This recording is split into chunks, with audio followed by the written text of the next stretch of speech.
What is going on, everybody, and welcome back. My name is Joe, and in today's video, we're going to be talking about how I take in, manage, process, whatever word you want to use, all of my bulk that I get for my Tcgplayer direct account and my wife's account. So if that sounds interesting, make sure you thumbs up this video and you do the little subscribe thing that they make you do here, so this way the algorithm can help recognize my videos again.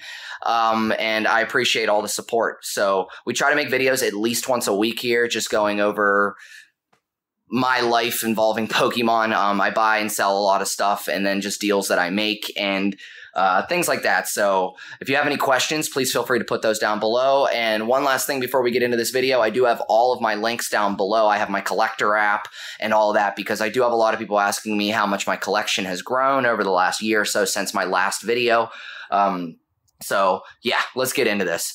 Let me stand up here. Oh, I'm old, excuse me. So the topic of discussion in this video is going to be how I manage all of my inventory as I get it in. So I actually have a box right here that showed up in the last day or so. This is from a friend of mine who streams online, and basically, this is usually how it looks whenever I get my bulk from people. Now, sometimes it'll be in Elite Trainer boxes. Other times it will be in USPS flat rate boxes, especially if you're shipping like across country.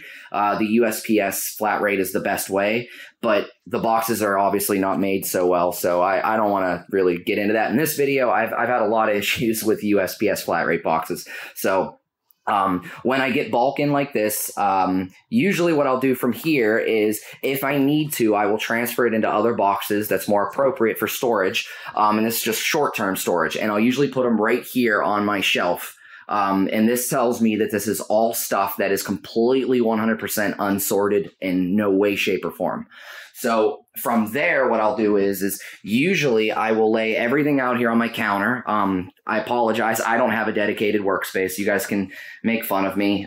Family and kids and everything else make this even more difficult. I'm really hoping that in the future I can get a dedicated workspace, or potentially open that card shop that, you know, like everybody in my position that buys and sells Pokemon or Yu-Gi-Oh or Magic, they all have that dream to open their card shop. So, and I'm no exception. So maybe one day that will become a dream. But for now, we're just working on my counter. So usually I will lay them all out and I'll organize them into sets.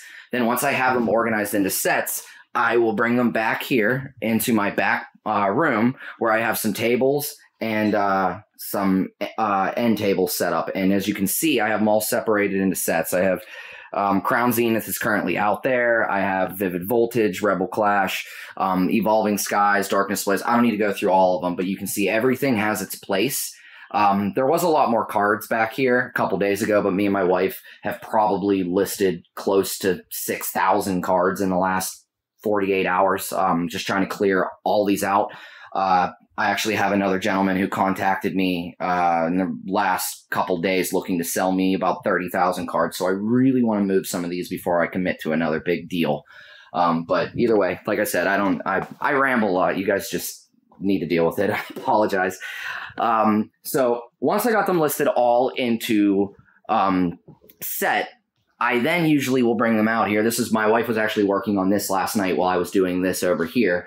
This is all Crown Zenith. She will then organize them into color.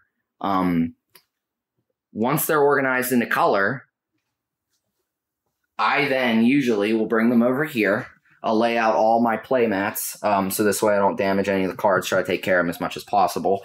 And then I'll lay them all out into doubles, triples, all those. So this way I know exactly how many I have for each one.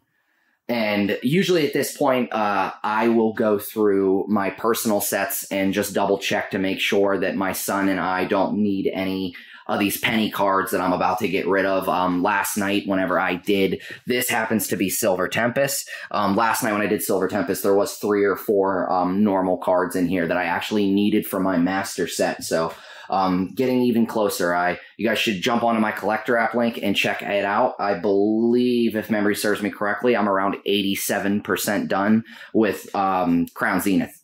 Sorry, not Crown Zenith, Silver Tempest. Oh my god, dealing with so many different cards here. So once they're all laid out like this, and I know this seems like a lot, but I have found this is the best way for me to do it. So once they're all laid out like this, I am able to pull up on my laptop here. my Tcgplayer Direct account, and I'm able to go. I'm able to organize Tcgplayer by number of the card and so on down. So then I'll go through that. For Tcgplayer Direct, I will alphabetize it and go right down the line, A all the way to Z. And as I get them, I'll count them, and then I'll put them into a box like this. And then once I have a box like this completely full, I will eventually take it and move it over to here, where it lives and it gets restocked. And this is where I do all my pulls from for Tcgplayer Direct. Now, the one thing that I will say is I have, call them rules, thresholds, whatever you want to call them. I'm sure I'm going to get made fun of for whatever word I pick here, but I have a limit on what cards I like to put on Tcgplayer Direct. Now, if the card is worth less than 9 cents, I list it on Tcgplayer Direct because I just don't see it really worth my time to pack all those orders. Anything that's worth 10 cents or above, I stick on my wife's account and sell individually. So as you can see, that's what this box right here is for, and I have a little bit more inventory in the other back room. But this is all stuff that was worth more than 10 cents or above and is listed on another account. So that's pretty much how I do it. Don't really think I have too much else to say about that. It's just a very time-consuming process. It does take time.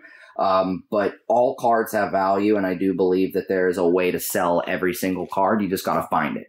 So, I think that's about it. I'll turn this camera back around. Let me get in camera shot here. I think that's about it. If you guys have any more questions, comments, or concerns, please let me know. I would like to address the 2-account thing because somebody did say Tcgplayer does not allow you to have 2 accounts, but I don't have 2 accounts. I have a direct account, and then my wife has an actual account too. We do not use the same account because there is a limit, 1 account per person. So, yeah, I'll see you guys in the next one. Stay safe. Peace.